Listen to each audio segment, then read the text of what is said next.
Carl Jung discovered something terrifying about narcissists that most people never see coming.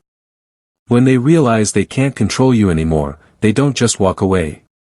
They deploy one final, devastating manipulation that can destroy years of healing in a matter of weeks.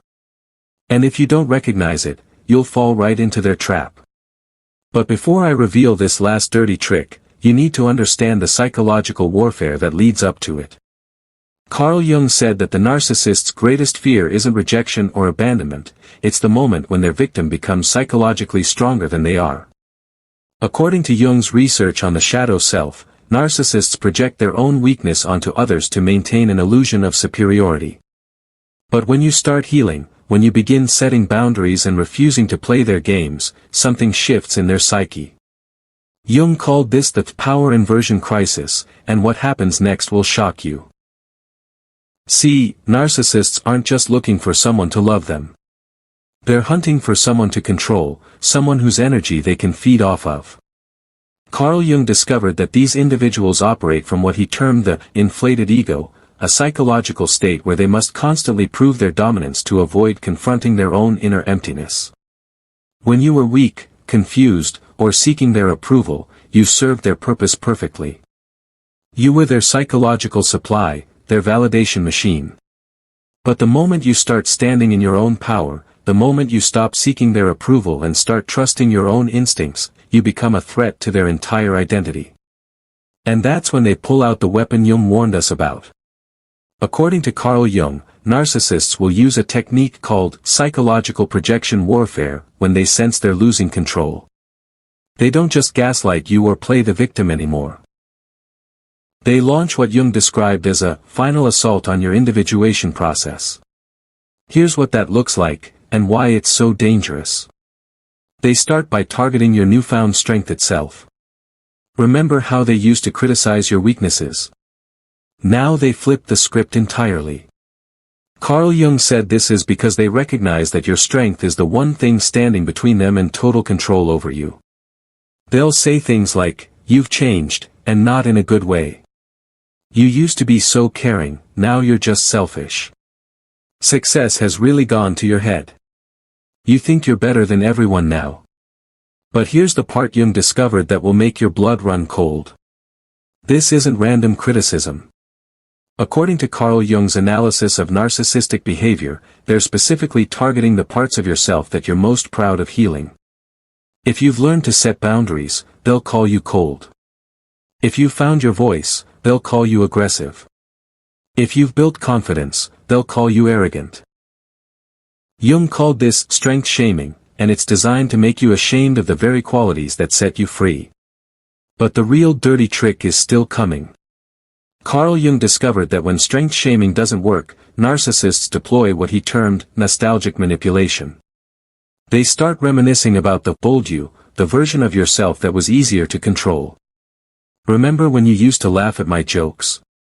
You were so much happier before you started reading all those self-help books. I miss the person you used to be. We had such a good relationship before you changed. According to Jung, this is psychological time travel designed to pull you back into old patterns. They're not missing the real you, they're missing the controllable you. And if you're not careful, you'll start missing that version of yourself too. But here's where Jung's research gets truly disturbing. When both strength shaming and nostalgic manipulation fail, narcissists will deploy their most dangerous weapon, manufactured vulnerability. Carl Jung said that narcissists are masterful at recognizing your deepest compassions and using them against you. They'll suddenly become fragile, struggling, or going through a hard time right when you're at your strongest. This is the dirty trick Jung warned us about, and it's more sinister than you think. They'll create a crisis, maybe it's a health scare, financial trouble, family drama, or emotional breakdown. And they'll time it perfectly to coincide with your moment of strength. According to Carl Jung, this isn't coincidence. It's calculated. Jung discovered that narcissists keep detailed mental notes about what makes you feel guilty, what triggers your caretaking instincts, and what causes you to abandon your boundaries.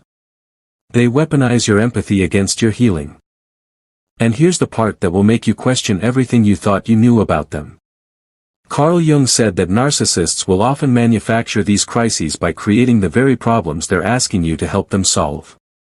They'll sabotage their own relationships, their work, their health, anything to create a situation where you feel obligated to step in and save them. According to Jung's research, this serves two purposes. It pulls you back into the caretaker role, and it proves to them that they still have power over you. But Jung discovered something even more chilling about this manipulation.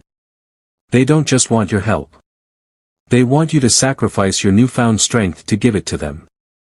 Carl Jung observed that narcissists will specifically ask you to compromise the very boundaries and values you've worked hardest to establish. I know you don't usually lend money, but this is different. I know you said you needed space, but I really need you right now. I know you're trying to focus on yourself, but couldn't you just help me this once? According to Carl Jung, every "just this once" is designed to break down the psychological barriers you've built. They're not asking for help, they're asking you to prove that they still matter more than your own well-being. And if you fall for it, Jung warned, you'll lose everything you've worked for. Carl Jung said that the most dangerous part of manufactured vulnerability is that it feels so real. The narcissist might genuinely be in crisis, but Jung discovered that they're experts at choosing which crises to share with you and when. They have other people they could call, other resources they could use. But they come to you because they know you're the one who's most likely to sacrifice your boundaries to help them. So how do you protect yourself from this final manipulation? According to Carl Jung, the key is understanding what he called differentiated compassion. You can feel empathy for someone's struggles without feeling responsible for solving them. Jung said, the privilege of a lifetime is to become who you truly are. When a narcissist tries to pull you back into old patterns, even through crisis, you have to ask yourself, is helping them helping me become who I truly am, or is it preventing me from that journey? Jung's final insight about narcissists will change how you see every relationship. Carl Jung discovered that narcissists fear your strength because it reminds them of their own potential for growth, potential they've abandoned in favor of control and manipulation. When you refuse to shrink yourself to make them comfortable, you're not just setting a boundary. You're showing them what's possible when someone chooses authenticity over approval. And that's exactly why they'll fight so hard to pull you back down. But here's what Carl Jung wants you to remember: every time you resist their manipulation, every time you maintain your boundaries despite their manufactured crises, you're not just protecting yourself. You're proving that their power over you was always an illusion. Jung said that true strength isn't about being immune to manipulation, it's about recognizing it, naming it, and choosing your authentic self anyway. Because at the end of the day, their desperation to control you is just proof of how powerful you've already become. The narcissist's final dirty trick only works if you forget who you are. But once you see it for what it is, a last desperate attempt to reclaim control, you realize that their need to manipulate you is actually evidence of your freedom. Carl Jung discovered that the moment you stop being controllable is the moment you truly begin living. And no manufactured crisis, no matter how convincing, is worth trading that freedom away. Thank you so much for staying with me through this exploration. If you found value in today's discussion, don't forget to subscribe to the channel and share this video with someone who might benefit from it.